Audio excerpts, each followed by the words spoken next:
अरे आगे देखो, आगे बड़ा झरना है। वही भयानक झरना जहाँ से नीचे गिरकर कभी कोई वापस नहीं आया। मैं ऊपर नहीं उठ पा रहा, पानी मेरी छाती तक आ गया। तब गरुड़ ने नीचे की ओर झपट्टा मारा और पानी में आधे डूबे कट्टू को अपने पंजों से पकड़ ली। किसी को नीचे नहीं गिरने दूंगा, सबको किनारे ले चलो। उसके साथियों ने तुरंत मोर्चा संभाला। कोई नीचे नहीं गिरेगा। पानी की रफ्तार अब छोटे झरने जैसी नहीं, पहाड़ फटने जैसी हो चुकी थी। हवा पागल हो चुकी थी, ओले गोली की तरह चुभ रहे थे और सभी पक्षी अपनी जान बचाने की आखिरी कोशिश में लगे थे। टूटी डालें, टूटे घोंसले, पत्ते, छोटी टहनियाँ सब एक दूसरे से टकराते बह रहे थे। मीठी मैना, गिन्नी, गुन्नू, कट्टू, गट्टू, मिठू तोता सब पानी में फिसल रहे थे। मीठी मैना चीखती है, किसी को पकड़ो, कोई भी हमें पकड़ लो, बहाव बहुत तेज है। गिन्नी निराश आवाज में जवाब देती है, मेरा संतुलन नहीं बन रहा, मैं गिर जाऊंगी, कोई तो मेरी मदद करो। कट्टू रोने लगता है, पानी मुझे खींच रहा है, मैं नीचे जा रहा हूँ। चंपी मौसी पूरी ताकत से चिल्लाती है, कट्टू अपने पंख फैलाओ बच्चा, पानी तुम्हें और खींचेगा अगर पंख बंद रखोगे। लेकिन तूफान किसी की बात नहीं सुन रहा। बिजली की तेज चमक ने कुछ पलों के लिए आसमान को सफेद कर दिया। मीठू तोते की टूटती आवाज आती है, ये बहाव सी सामान्य नहीं, ये नदी बन चुकी है। ये तो उसी समय उसके नीचे की जमीन जैसे अचानक गायब हो गई। सब एक बड़े ढाल की तरह ढलान में बहते चले गए। कट्टू कबूतर आंखें फाड़ कर देख रहा था। अरे आगे देखो, आगे बड़ा झरना है। सबके दिल रुक गए। वही झरना, वही भयानक झरना जहाँ से नीचे गिरकर कभी कोई वापस नहीं आया। सब एक बड़े ढाल की तरह ढलान में बहते चले गए। कट्टू कबूतर आंखें फाड़ कर देख रहा था। अरे आगे देखो, आगे बड़ा झरना है। सबके दिल रुक गए। वही झरना, वही भयानक झरना जहाँ से नीचे गिरकर कभी कोई वापस नहीं आया। गिन्नी की आवाज कांपने लगती। नहीं नहीं, वो वाला मौत का झरना नहीं। कट्टू रोने लगता है, कोई हमें रोको, बचेगी कैसे। मीठी मैना भी चिल्लाती, मौसी कुछ करो, हम सब मर जाएंगे। चंपी मौसी की तभी आवाज आती, शांत रहो, किसी का हाथ मत छोड़ो, एक दूसरे को पकड़ लो, कोई फिसलने नहीं देना। लेकिन पानी के तेज थपेड़ों में पंख खुले रखना तक मुश्किल था। किसी की पकड़ किसी पर नहीं टिक पा रही थी। कट्टू पानी में तैरने की कोशिश करता है, मैं ऊपर नहीं उठ पा रहा, पानी मेरी छाती तक आ गया।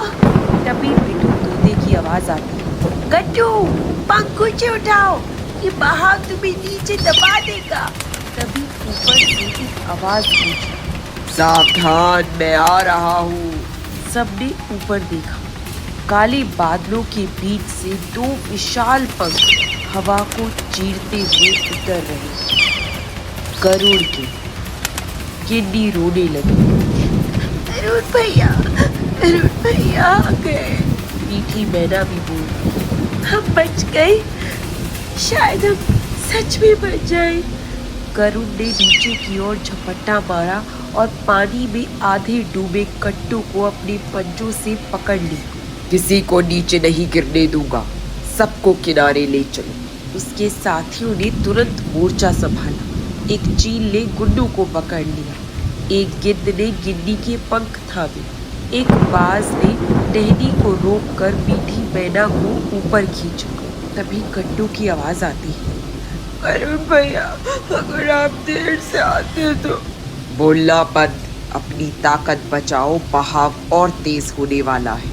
सबको ऊपर खींचा जा रहा था, लेकिन तूफान का दूसरा झटका आया। भयंकर हवा का झोंका, गरुड़ गिद्ध और उसके साथी हवा में डगमगा गए। कुछ पक्षी फिर से पानी में छिटक गए। गिन्नी चीख पड़ती, गरुड़ भैया, मुझे छोड़ मत देना।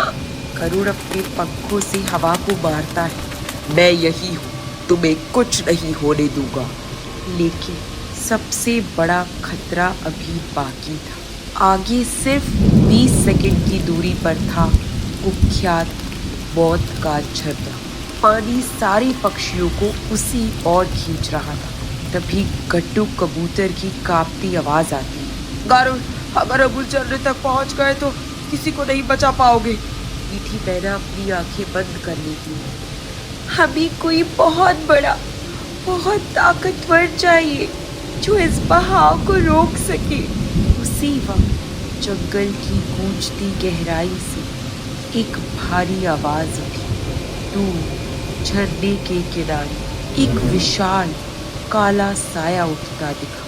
ये कोई साधारण जानवर नहीं था, ये था कोबा भालू। झरने का गर्जन अब कान फाड़ देने वाली आवाज बन चुका था। वो इतनी शक्ति से गूंज रहा था कि मानो पूरा जंगल अपनी आखिरी सांसें गिन रहा। गरुड़ गिद्ध के साथी हवा में लहराते हुए खुद को संभालने की कोशिश कर रहे थे, लेकिन नीचे बहता पानी सबको मौत की ओर धकेल रहा। गिन्नी घबराई हुई थी। झरना बहुत पास है, बहुत पास, हम रुक क्यों नहीं रहे? गट्टू कबूतर अपने पंख फड़फड़ाता है, हमारा वजन कम है गिन्नी, हवा में पीछे उड़ा रही है पर पानी हमें आगे खींच रहा है, उसे लड़ पाना नामुमकिन हो रहा है। मीठी मैना गट्टू को पकड़े हुई, गरुड़ भैया कुछ कीजिए, झरना बस कुछ ही दूर है। गट्टू रो रहा है, नीचे नहीं जाना चाहता मौसी, हटना नहीं चाहता। जब भी मौसी की आवाज टूटी हुई है, कोई शांत रहो, खुद को ढीला मत छोड़ो। अगर हमने एक दूसरे की पकड़ छोड़ी तो बहाव किसी को भी निकल सकता है।